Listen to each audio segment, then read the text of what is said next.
Yo, everybody, welcome back to the channel. Tyler Reen here. I know it's been a little minute since I've been on and I posted a video and everything like that. I've been really sick the past couple of days. Like I'm talking like dangerously sick. I'm still kind of dealing with that right now as we speak.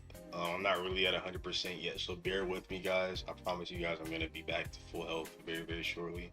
I am feeling a lot better than I was yesterday and the day prior. I believe it's something to do with my stomach. It happens at least twice a year. It never really lasts more than like 2 to 4 days. And today's the best that I've felt in about 3 days. So hopefully by tomorrow I'll be back at 100% all the way. I'd say I'm probably at like a solid 85 to 90%. My stomach is still really hurting, but yeah, it's been a little minute, and I do apologize about that, everybody. But I am back. I do want to look at I'm extremely late on these patch notes. I wanted to look at the patch notes for the upcoming updates for Zenless Zone Zero and 1.1 and 1.2 and beyond, and see kind of see what the developers are talking about, seeing what the some changes that are being made to the game, and seeing if they listen to the community on some things, and seeing what we're gonna be getting in future updates as soon as 1.1 here in a couple of weeks. So let's just get straight into it, man. Okay, so we got big changes coming in Zenless Zone Zero's first big updates. Okay. These update notes are exactly what ZZ players wanted to hear. Okay, in the first round of okay. Changes being made in version 1.1. Version 1.1 is the next big update coming to ZZZ. Players' excitement is growing rapidly thanks to the vast list of improvements Hoyo announced in Redo Renovation Talk Volume 1.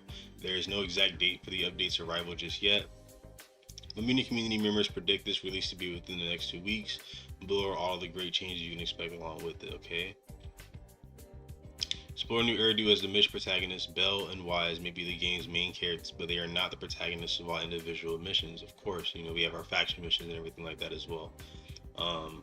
Starting with version 1.1, some story missions will allow you to explore neighborhoods and take on challenges as whichever one of ZZ's many characters in that mission's protagonist. Is it? Oh, okay, that's really interesting. So, so say we have another faction. Say we got another Cunning Harris faction mission, we could probably possibly take over as Nicole, Billy, Ambi, or Nekomata. That's really cool. That's something that I do. That's something that I did really wish that they did from the start as well, is like to be able to take control of these characters whenever we're doing something that has to involve with their faction. Because of the only faction missions we've gotten so far have been for I want to say, yeah, we've gotten it for the Bellabog Industries and the Cunning Hairs. We haven't really. Well, no, I take that back. We also did it for the maids as well.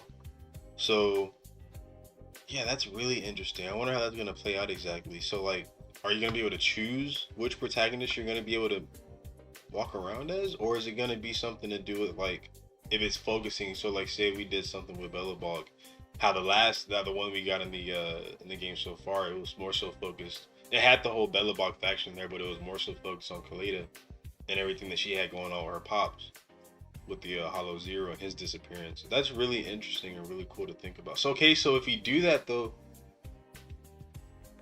because I know for the Bellabog, we were mostly in the TVs. I don't. That's really interesting to think about. I wonder how that's gonna work. Manual and cancelable chain attacks. That's really good. That's really good. ZZG version 1.1. Oh, so that's coming in version 1.1. Holy smokes. Okay. We'll add a manual chain attack option before missions, which makes so the chain attacks are not automatically triggered when attacking stun enemies. Additionally, there will be a cancel chain attack option during combat to skip through chain attack timer. That's what I wanted to hear. We needed that. We needed that because Lord knows how many times I'm locked in. You know what I mean? Like I'm you know what I'm saying? Locked in, going ham, right? I got my bus active from Shukaku and Lycan. I'm going crazy with Ellen. I hit a certain threshold and it launched chain attack, and I gotta wait 3 seconds that it has timed on there just to continue my damage, and that's kind of like taking me out of the immersive aspect of the fight as well, and it's kind of making me zone back into everything else that's going on, and I'm not really focused on the fight anymore because now I gotta sit here and wait 3 seconds for the timer to go down just so I can continue my combos that I'm doing with my character. So I really like that they're introducing that as soon as 1.1, because that's something that I did. That's one of the things that I did kind of like dislike whenever the game first launched, is the fact that we couldn't manually choose if we wanted to um, do a chain attack or not. We had to. We have no choice in the matter. We had to wait for that timer to go down whenever we hit a certain damage threshold as well. So I really like that they're going to be introducing that. That's really smart, and that is something that I noticed that the community really wanted as well. So I'm really glad they listened to us on that, because I feel like that's something that we needed from the jump. But it's okay, Certain, hey, some games differ from others. Some launches are launched with certain aspects, and other games, that's something that's different between each company. So I'm still really glad that they're introducing that as soon as 1.1. So it's literally like damn near a month later. That's really cool. New combat challenges. Hoyo will add and regularly update a series of challenging combat missions and modes. Okay, that's cool. Um, More visible attribute. Oh, that's really cool. Okay, before she defense levels, challenge details will be more like clear. Okay, I like that. I like that. I like that. I like that. I like that. Additional internet avatars, possibly able to select any of their unlocked agents as profile pictures. That's sick. I like that. Nicole, you will be my PSP. That's the wife. If you didn't know.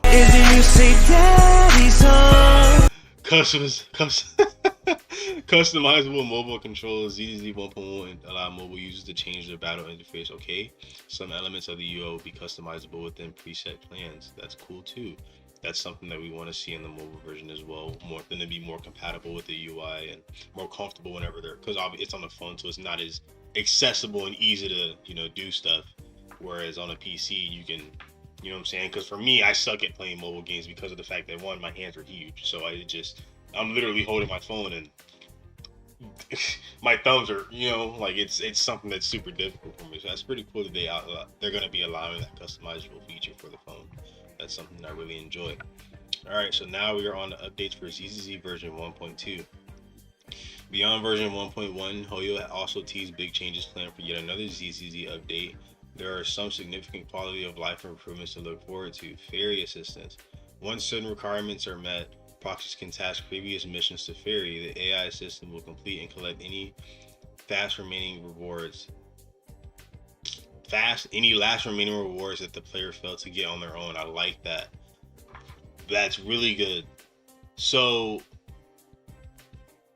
does that mean that if I'm in the TV and say I missed a gear coin, I'll be able to get that later if I met the requirements? Or that's really interesting to think about. Regardless, that's a very cool feature, because I do miss a lot of the stuff going through the TV just because I'm trying to get through the TV aspect itself. I'm not trying to really explore everything. I just want to get to the main mission and continue on so I can get out of the TV. Because I'm not gonna lie, I did enjoy the TVs when they first came because it was something different, but it does take me out of the story a little bit. It does lack a lot. There's a lot to be desired from the TV aspect of the game, and I really hope that they change that going forward. I wouldn't say I want them to take it out completely because it's different, but there are some changes that I think need to be made to the TVs to make it more immersive and quick. You know what I mean? I don't want to spend 20-30 minutes in the TVs and only get like 2 cutscenes out of the game. I want to, be able to get through the TVs quick and then spend more time with the characters and the story, and without having to go through the TV just to hear certain stuff, So I feel like it's going to be something that's really cool to see in the future. Less interruptions during TV time. Okay, here we go. Character dialogue and other events will no longer interrupt exploration of the monitor array. While in X-Array playbacks, additionally, many event animations will be sped up.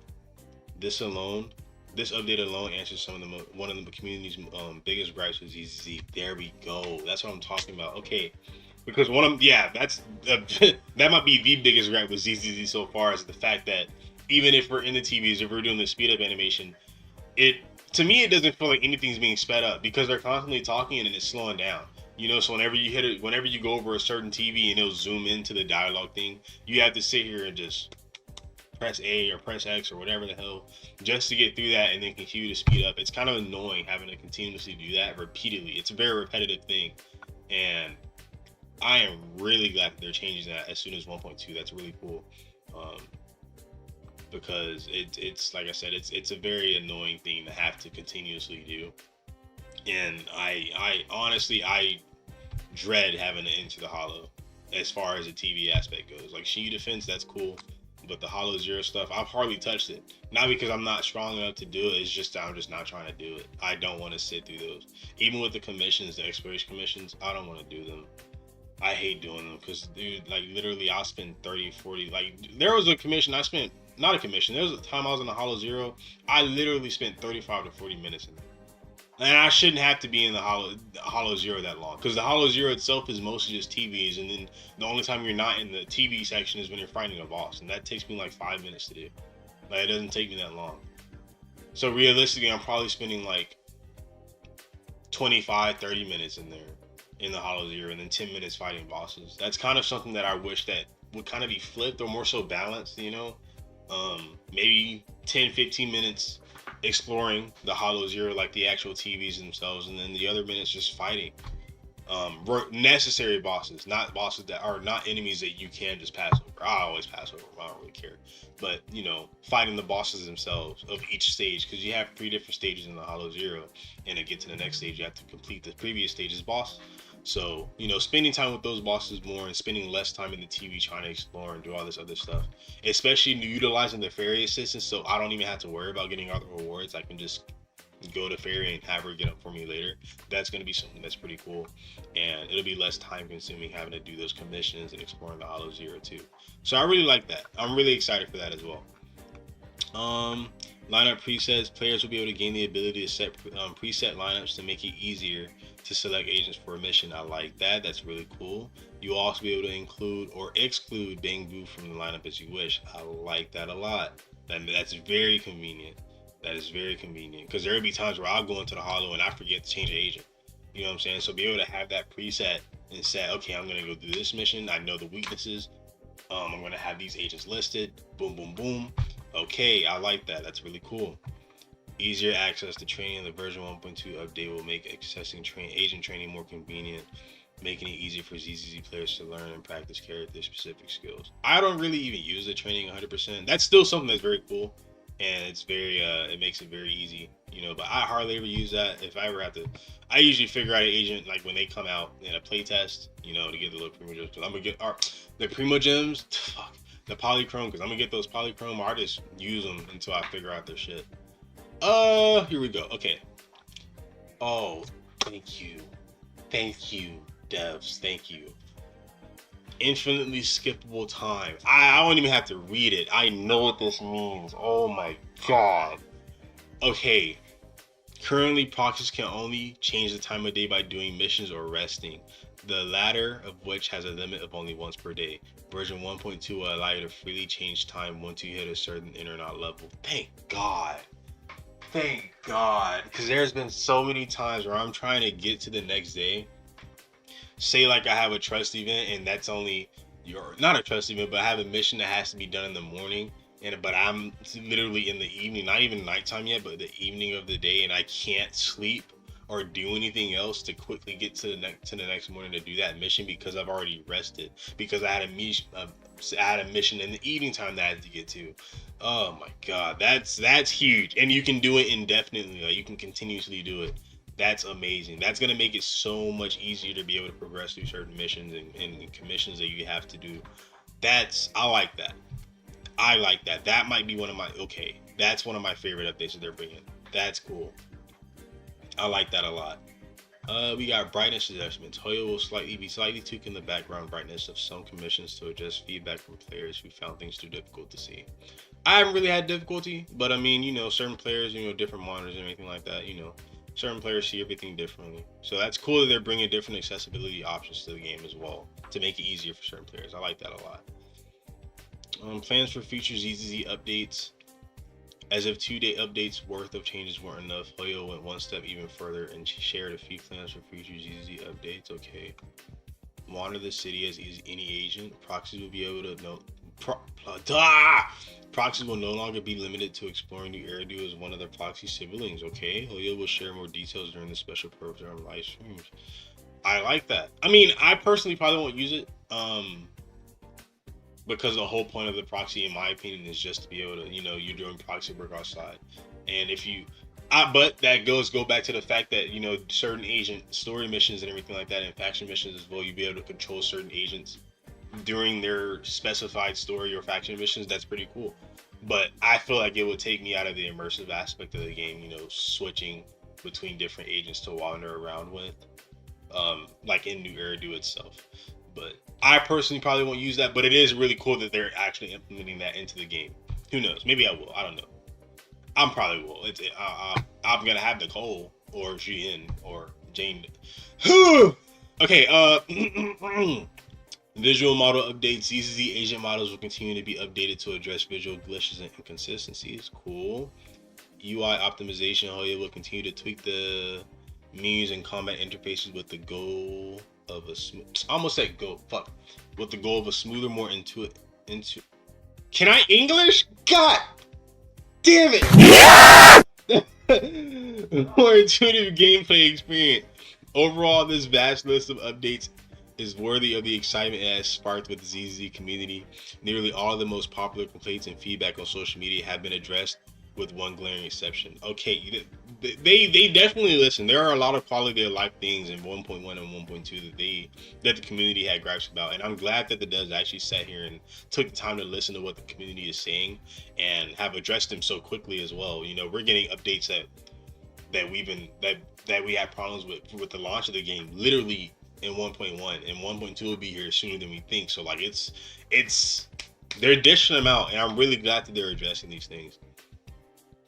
One of, if not the most single widespread issue players have experienced with the game is performance. Many users online report the mobile version of the game becoming unplayable after a few combat sessions, and even high-end PCs struggle to maintain smooth frame rates. I'm not gonna lie, I do have frame rate issues, but for me, it mostly happens it's weird. Whenever I go to Lumina Square, I get a lot of frame rate issues. Like it's hard for me to like it won't last long, and it's not something that's repetitive in that one sitting. It's literally, I spawn into Lumina Square, and within the first 5 to 10 seconds, I'll move my camera around, move my character around, and I'm getting like drops. Like it literally doesn't look good at all. Like it's choppy and it's slow as hell to move. But then after those seconds are up, everything's smooth again.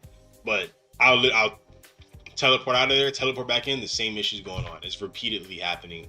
For me, it's Lumina Square. I don't know if it's a rendering issue, which it shouldn't be. It's nothing crazy. Like literally we're in Lumina Square. It's not like I'm trying to go and cross the bridge and everything like that. Like I don't know. So I feel like it's a game thing, because my PC should be able to run that.